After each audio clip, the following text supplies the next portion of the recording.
Welcome back, everyone. It is Friday, February 28th in the NBA, and my best plays are on the way. The final day of February. Let's hopefully end the month strong and the final day of the week as well. If you are new, my name's Austin. As always, we do a recap of yesterday. I know it hasn't been a good last week or so for us. Yesterday was a 1-2 day and a frustrating one at that. It was just a day that I felt like I overcomplicated things in my own head, and it cost us. Naz Reid, shout out him. He got 12 rebounds. We appreciate him. Devin Booker, 10 plus first quarter points. He ends with 9. He scored 7 in the first 3 minutes of the game, and we were thinking, hey, that's a pretty good play. Ends with 9, hooks us. Again, overcomplicated that one. He hit his regular over. I got cute trying to get the plus 200. You could have taken his regular full game over. All of them hit. We just got too cute there, lost a half a unit. And then the Jimmy Butler and Buddy Hield parlay. Should have just never involved Jimmy and just taken Buddy Hield's regular under, laid a little bit of juice there at like minus 150. But again, that's the difference between a winner or a loser, a 1-2, 2-1 day. Felt like we could have honestly had a 3-0 sweep yesterday, but man, we've just been overcomplicating things. And hopefully we don't do that today. We don't have any parlays. We have 3 straight bets. Hopefully get right down to business and get a 3-0 sweep for you guys. Now, I do want to note at the end of this video, I'm going to talk about a bunch of other plays that I did heavily look at. I have not officially added any of them to the card. However, there's a good chance I add some plays, and if I do, they will be down below in the pinned comment. I'll touch on a couple at the end of the video. But let's dive into our first pick of the day, my best bet of the day, the one if you're looking to tail or maybe fade, this will be the one.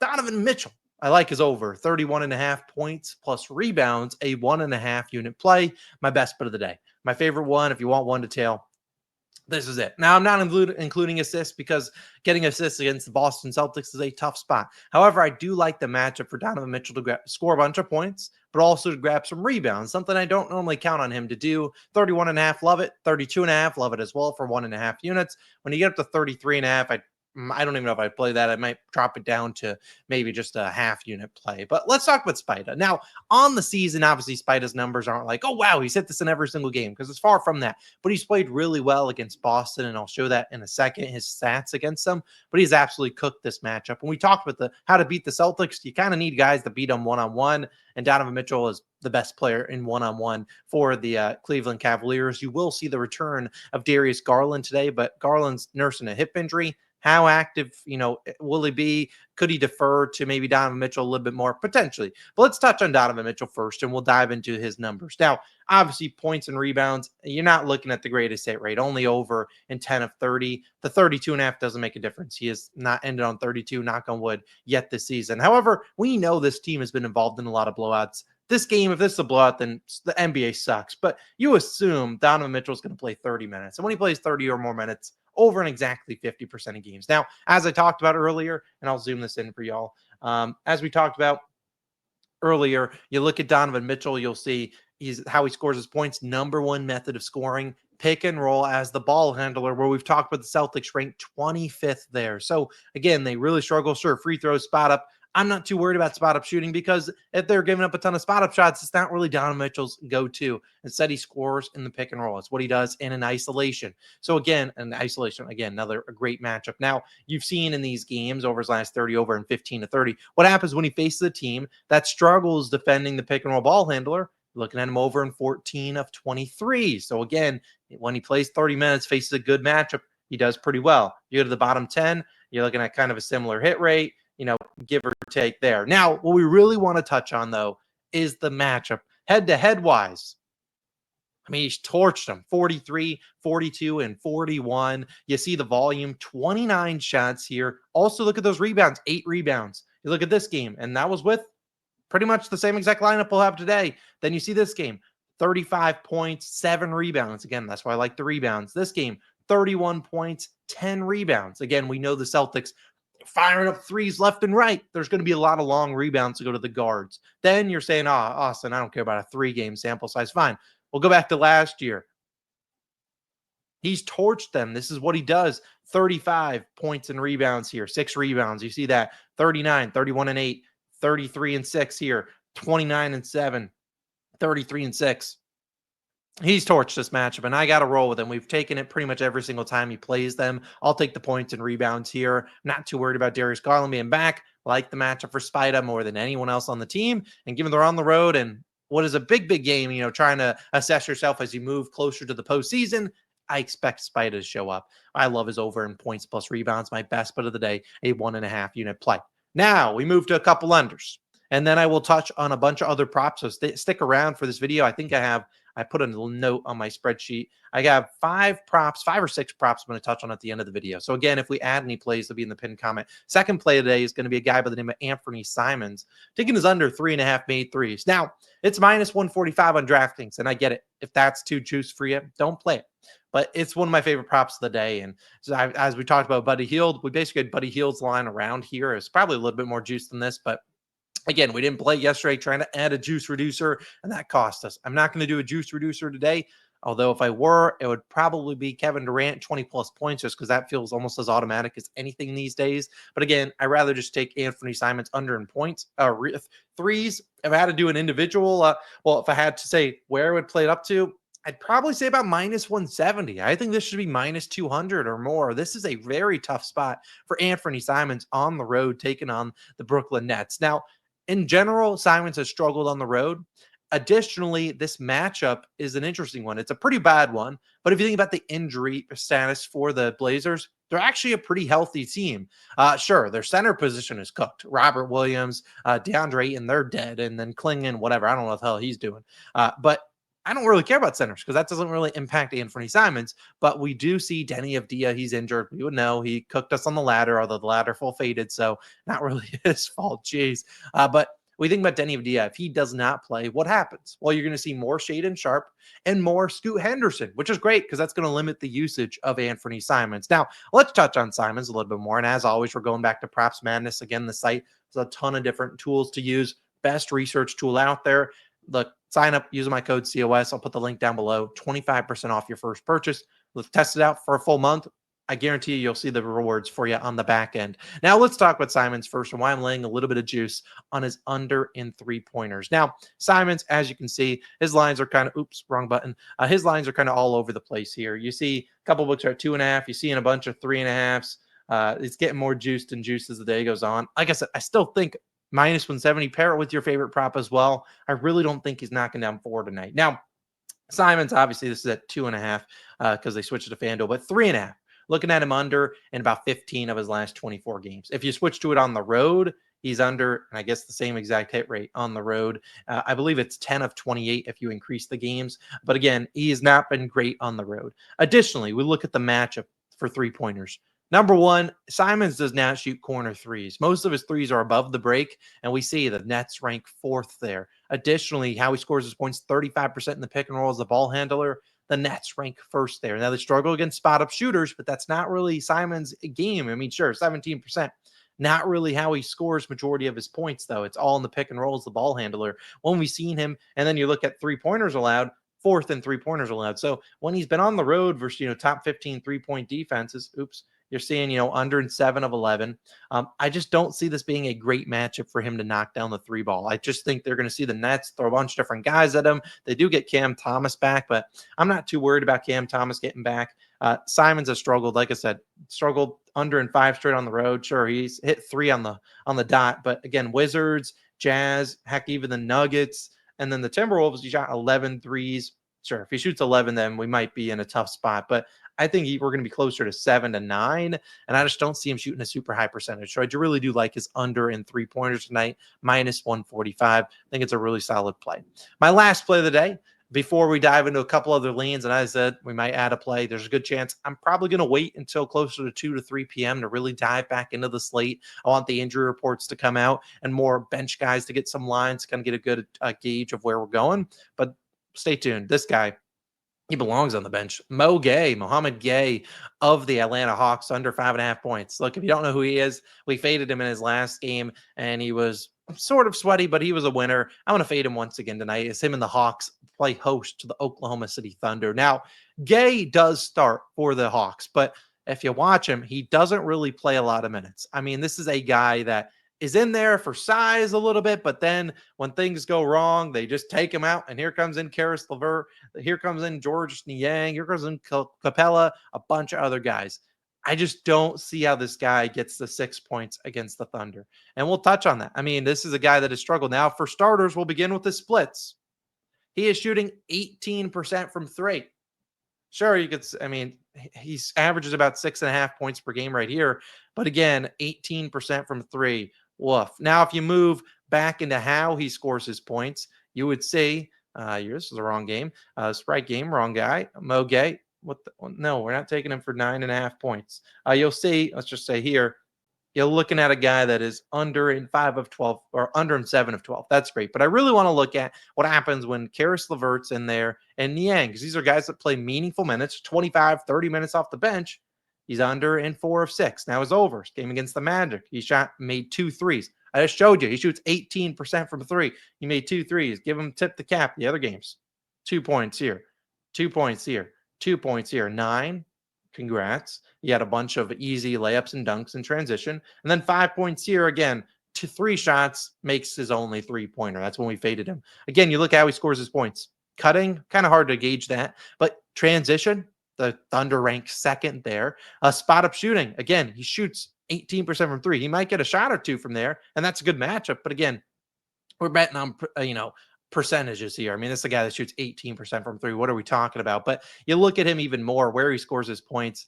52% are in the restricted area. That's where the Thunder rank third. They're just going to get even better because now they have Chet and Hartenstein back. Again, he's scoring basically all there. So I will happily fade him tonight. Once again, I just don't see him getting a ton of minutes. Now, this could be a blowout, and maybe he gets a couple minutes there, but I honestly don't know if he's the block guy. I mean, they have 3 guys on the bench that get coaches decisioned every game. They have other guys like Terrence Mann that might get those blowout minutes as well. Maybe Reese Shea, they want to build him up. So I don't even know if he plays in a block. So at the end of the day, if he scores 6 points, I'll tip the cap, but I just don't think this guy's that good. Hopefully, don't send this video to him, please. I just don't think he's all that good. So I'll fade him once again, under 5.5 points. Not taking his under in rebounds this time in a parlay because this is honestly a good matchup for rebounds. He could easily grab 4 or 5 in his limited minutes, given how bad or how many rebounds the Thunder give up. So I really just rather his under in points as my third play of the day. Now let's talk about some other plays that I looked at. I haven't necessarily pulled the trigger on just yet, but there are some plays that have my eye on them. And like I said, I'm going to wait till the injury reports come out. So stay tuned, check closer, and not to tip off. I'm not going to add any plays at like 7 p.m., but stay tuned later on this afternoon. Maybe come back to the video around 4 to 5, see if we have any added plays, 4 to 5 p.m. Eastern time. If we have any added plays down below in the pin comment, good chance we had at least 1, maybe 2. Let's begin in that same game with Mo Gueye, and let's talk about Dyson Daniels. Now, Dyson Daniels is an interesting one. And I guess I'll go back down to the corner. A reminder, PropsMadness. Again, I don't have any official plays right now. We're just going to kind of talk to this late for the next 3 or 4 minutes, maybe longer. So hopefully you enjoy me kind of breaking down things. Even though my haven't been great recently, hopefully you enjoy at least breaking them down a little bit. Now let's touch on Dyson Daniels, where I'm looking at him for him. Now, I honestly really like his under in points. I think his under in points is very solid play. This is a very tough matchup. I just don't want to fade him because I'm already fading Mo Gueye. But I mean, spot up shooting, he's not really known as being a spot up guy. We already talked about that with Mo Gueye, where he scores his points mostly in the paint. We know the Thunder are a great paint defense. So while he has hit the over in 3 of 7 games with Karis LeVert and Niang, look at when he hit the over. This game shoots 80%. This game, 71% makes all 3 of his threes. This game, 67% makes 2 of his 3 threes. So again, he's knocking down his shots, but we know he's a big defender and he's going to be needed to guard Shai Gilgeous-Alexander. I mean, this is going to be his matchup. So I like fading his points. What I actually do like is his over in rebounds. We've seen him rebound the ball pretty well in these matchups. Head-to-head wise, he played pretty well against them earlier this year with 8 rebounds. In that game, he only had 7 points on 3 of 11 shooting. Again, he was left open. He had 4 3-point attempts, didn't knock him down. So I like his under in points, over in rebounds. I kind of looked at that parlay. It's like plus 240. So not a bad parlay. I kind of like that one. I might look at maybe taking some alt lines with Dyson, maybe raising his points line by 2 or 3, and maybe taking him for 4 rebounds. I think that's a great look. Then we move to other games. We move another one. Let's talk about this game. Huge game. Denver versus Detroit. I mean, we know the Nuggets obviously come off a loss yesterday. They have the Detroit Pistons have won 8 in a row. We look at this game. I looked at 2 things. The first one, Jalen Duren. I looked at his over in points. The problem is at 12.5, I feel like he could hook you. I mean, if you were to move this line just down 1, you're seeing him. I mean, he ends on 12 a couple different times. Great matchup, though, for him where he does his damage in the paint. Not a great putback spot, but again, pick and roll man with Cade Cunningham. Great spot. So maybe look for some points and maybe some assists with Cade Cunningham. Jokic, I looked at his props, but some people are going to say he's a back-to-back beast. But I mean, sure, you could say on the back-to-back he's gone over in every game because a lot of, I guess every book's at 27.5 now. But you look at these games, though, sure, this one they're fully healthy, but here you go. Jamal Murray's out, Aaron Gordon out, Jamal Murray out, Jamal Murray out, Aaron Gordon out, Aaron Gordon out, Westbrook out, and Jamal Murray out. So I don't know. Sure, you could say this game he torched them, but I don't know. I'm a little bit hesitant. I do like Jokic. I actually kind of like his under in rebounds and assists. I'm not sure I'll officially take it. Just a bad matchup for rebounds and assists against the Pistons. I'm not sure that's my favorite play, though. We move to another one that I actually really like, and that would be Naz Reid. Naz Reid, man. Yeah, yesterday he absolutely sucked. Now he got his reps, but yeah, 1 for 10. Just not a lot going for Nazi. But this is a great matchup for him against the Jazz. Now, the reason I'm not taking it officially, if this it was almost an official pick, is for a couple reasons, and here's why. Ant-Man, he is supposed to be suspended for this game, but these are the two main fellas that I'm nervous about. If you can guarantee me Randall and Gobert are still out for this game, I'm probably back on Nas, but I'm probably taking his points and rebounds, calling it a day, moving on. What, 28.5? This team can't defend him. They can't. Spot up shooting, they're bad. Transition, bad. They just can't defend him. They can put John Collins, Walker Kessler on him. They can't defend Naz Reid. The reason I'm not doing it is because I have a sneaky feeling that Randall or Gobert is back, and I don't really want to get involved there. But if Randall is officially out, they could even put back in Gobert, and I still would like the over in points. Probably would avoid rebounds, but I really like Naz Reid today, coming off a bounce back. I really think this is a spot where the Jazz go up and down. You see a lot. I mean, what is the over under in this game? The over under we're looking at what 226. They're only 3-point favorites, so should be a tight game. I do like Naz Reid a ton. He is more or less probably going to be an added play, but I'm hesitant with Julius Randle and Rudy Gobert. I heard Chris Finch talk about yesterday about probably around noon. He said that they are close. They're near, but they're close, but they're not preparing for them to be available in the near future. That was before yesterday's game. You would assume that means near. You'd think today or tomorrow, which will be today.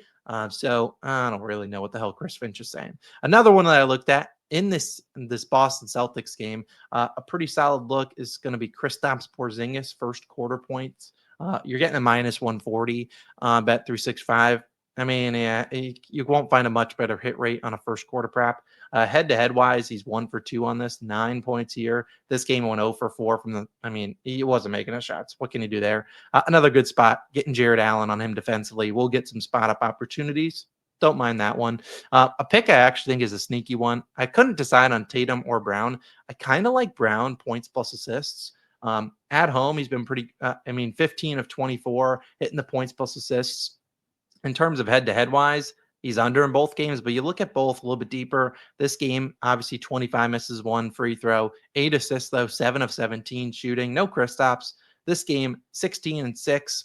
He got into foul trouble a lot in this game, so not too worried there. Head-to-head wise, last year, he played pretty well against them. You see the numbers pretty good. I think the volume's there for him tonight, but I also could see Tatum just kind of taking over in a big game. Feels like one of those where you're just like, all right, Tatum, let's go to work. Head-to-head wise, 33, and 22 points. And you see the volume, though. 23 shots here, 27 shots here. Granted, no Jaylen Brown or Derek White in this one. And then no Kristaps, but again, 22 shots. So a lot of volume. Maybe that's the Celtics or the Cavaliers game plan. Like, hey, we're going to live with Tatum beating us one-on-one against Evan Mobley. And that guy would probably live with that too. I'd rather him beat us than giving up wide open threes to Kristaps, Derek White, and those guys. So maybe I'll look at Tatum. He's one that I did have my eye on. And then my final one, I want to say I had one more that I wanted to take a peek at. No, that was it. So those are all the other picks I looked at. Might add some plays throughout the day. We'll see. Like I said, I'm probably not going to want to come back and look until maybe 3 p.m. till we get some more injury reports in there. And we really know who's going to be in, who's going to be out. It's kind of why I avoided some of the other games. But As for my official picks of the day, appreciate you guys for sticking around 20 minutes in. Mouhamed Gueye, we're fading your ass. Anfernee Simons, we're taking your under 3.5 threes. And Donovan Mitchell, best bet of the day, over 31.5 points plus rebounds. Again, Props Madness, sign up using my code, bunch of other codes and deposit matches and things like that, all down below in the description. I get it. It hasn't been a great track record, although yesterday you probably profited if you didn't take Booker 10 plus points and rebounds, but it is what it is. Either way, thanks for tuning in. It's Austin signing out. Let's have a good day, and I'll see you guys down below in the pinned comment with some potential for added plays. See you guys then. Peace.